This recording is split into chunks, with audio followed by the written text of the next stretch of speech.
हे पंडा बाबा दर्शन करादा, हे पंडा बाबा दर्शन करादा, बैजनाथ बमल हरि के मार्कंडे बाबा दर्शन करादा, बैजनाथ बमल हरि के हे पंडा बाबा दर्शन करादा। बोले शंकर भगवान की, बोलिए मैया पार्वती की। ओम नमः पार्वती पते हर हर महादेव। आप लोग भगवान का भक्त नहीं है, जब बाबा का सेवा ही करने जा रहे हैं तो सेवा अच्छा से कर लीजिए। इसलिए हम गाएंगे तो ताली का साथ जरूर दीजिएगा, ताकि मुझे भी जोश मिले और अच्छा अच्छा भजन सुनाएंगे आप सभी को। एक भक्त बाबा के दरबार में जाके कहते हैं कौन भाव में कि हे पंडा बाबा दर्शन करादा, बैजनाथ बमल हरि के मार्कंडे बाबा दर्शन करादा, बैजनाथ बमल हरि के हे पंडा बाबा दर्शन करादा।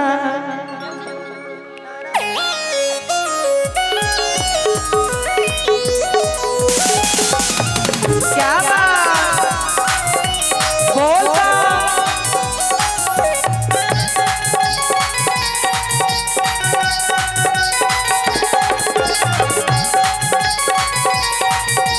ए हो।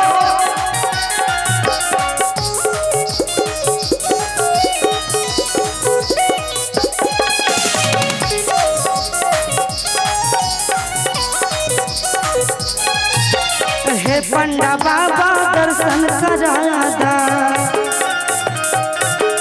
हे पंडा बाबा दर्शन करादा, बैजनाथ बमल हरि के मार्कंडे बाबा दर्शन करादा, बैजनाथ बमल हरि के हे पंडा बाबा दर्शन करादा।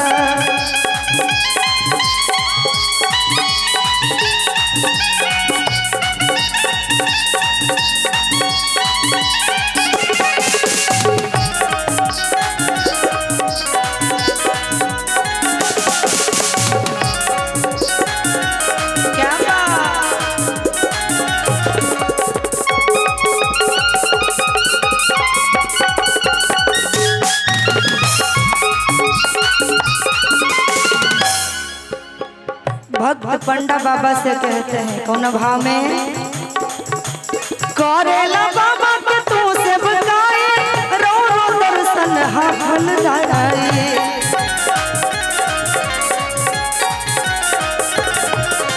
करेला बाबा के तू से बताए, रो रो दर्शन हाफल जाए।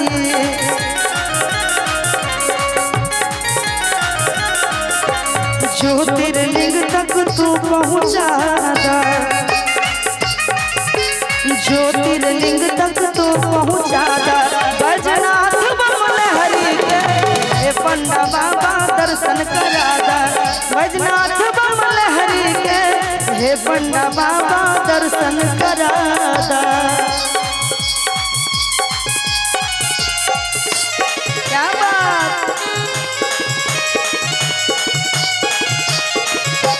ए हो।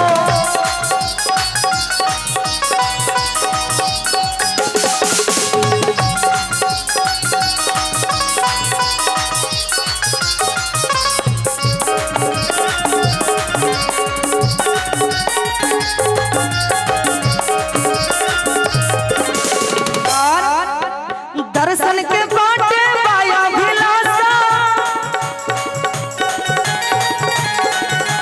तोहरा से बाटे हमारा के आशा।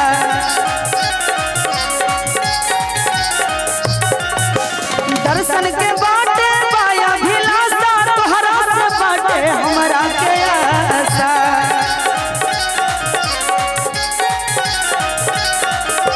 प्रसाद जल्दी ग्रहण करादा,